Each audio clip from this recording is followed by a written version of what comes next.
Akan lanjutkan, saudara, kita akan membahas tentang gugurnya 3 polisi yang ditembak saat menggerebek judi sabung ayam. Kita akan terhubung dengan kriminolog dari Universitas Indonesia. Sudah ada Profesor Adrianus Meliala. Selamat pagi, Prof. Selamat pagi, Mbak Disti. Ya, Prof, ini kan kalau kita lihat ya, dikejutkan adanya peristiwa gugurnya 3 polisi yang sedang melakukan tugas untuk melakukan penggerbekan di arena judi sabung ayam, diduga ditembak oleh anggota TNI, begitu. Apa analisa Anda terkait dengan kasus ini? Apa yang bisa didalami? Jangan tilt ya. Kepada semua polisi muda itu diajarkan bahwa memang pekerjaan polisi itu penuh dengan ketidakpastian. Polisi tidak tahu apa yang dihadapinya di lapangan ya, apakah bertemu dengan orang yang buas, orang yang damai dan seterusnya. Maka memang harus bersiap-siap menghadapi situasi itu. Salah satu caranya adalah dengan mengedepankan intel polisi ya. Dengan intel polisi maka kemudian berbagai kemungkinan yang tidak diperkecil dan disiapkan langkah-langkah untuk memitigasinya jika ada.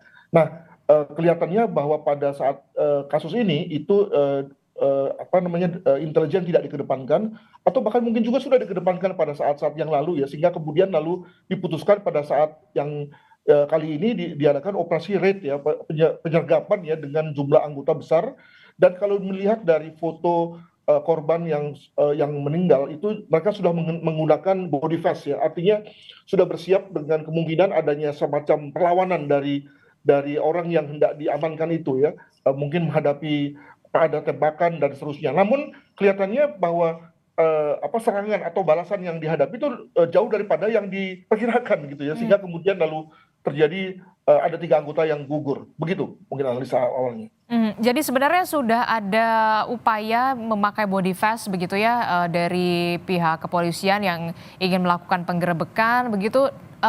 Ini kan juga dikatakan tadi oleh Kapolda Lampung ada joint investigation. Joint investigation yang seperti apa yang akan dilakukan oleh polisi dan juga TNI untuk bisa membuat kasus ini cepat terungkap secara transparan, terang benderang, termasuk soal siapa sebenarnya pelaku ini, apakah motifnya benar dugaan backing-membackingi atau seperti apa, Prof? Ya, saya kira pertama-tama tentu kita mulai dulu dari TKP ya. Jadi sebagaimana layaknya penyidikan memang dimulai dari lokasi dulu baru kemudian melebar.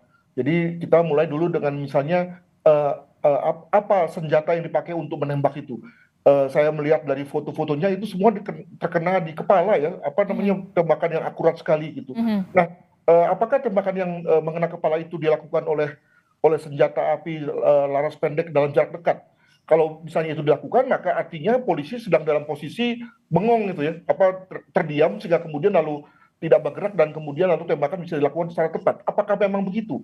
Dan apakah lalu kemudian polisi tidak ada semacam gerakannya sehingga kemudian lalu 3 orang tumbang sekaligus misalnya begitu ya? Atau jangan-jangan ini kita skenario ya, jangan-jangan sebetulnya senjatanya berbeda, mungkin laras panjang yang diambil dari agak jauh ya. Sehingga kemudian lalu kepolisian tidak tahu dari mana arah datangnya senjata, sehingga kemudian lalu 3 anggota bisa tumbang, bisa gugur ya, tetap tanpa mengetahui di mana atau siapa yang menembakkannya. Mungkin begitu ya. Jadi dengan kata lain memang perlu ada satu analisis forensik. Cuma tadi mungkin tidak terlalu akurat ya dari teman-teman kru Kompas TV.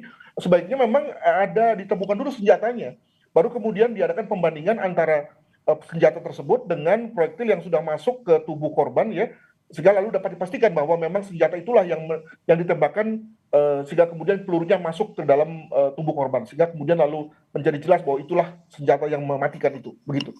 Dan itu bisa dilihat ketika hasil otopsi memang sudah dilakukan begitu ya, proyektil peluru diambil, kemudian termasuk juga untuk mengungkap pelaku ini menggunakan senjata laras panjang atau kemudian laras pendek begitu ya dalam penembakan. Itulah makanya kemudian tadi investigasi bersama menjadi penting, dan kesediaan dari semua pihak untuk terbuka juga menjadi krusial ya, karena tadi misalnya sebagai contoh ketika sekarang belum jelas nih di mana senjata itu ya, ada gambar yang mengatakan mengenai bahwa bahwa pelaku sudah ditangkap. Tapi senjatanya gimana? Jangan sampai senjata ditukar ya. Ini kita ngomongnya jadi nggak enak ini. Senjata ditukar dan kemudian lalu yang kemudian diberikan kepada polisi adalah senjata yang bukan bukan senjata yang ditembakkan, sehingga kemudian lalu yang nggak matching antara senjata dengan peluru, ya kan? Nah, maka lalu kemudian berkembang lagi anggapan bahwa bukan oknum kok yang melakukannya, tapi orang lain. Nah, itu kan lalu menjadi ketidakadilan atau kepastian hukum menjadi kemudian terkorbankan begitu.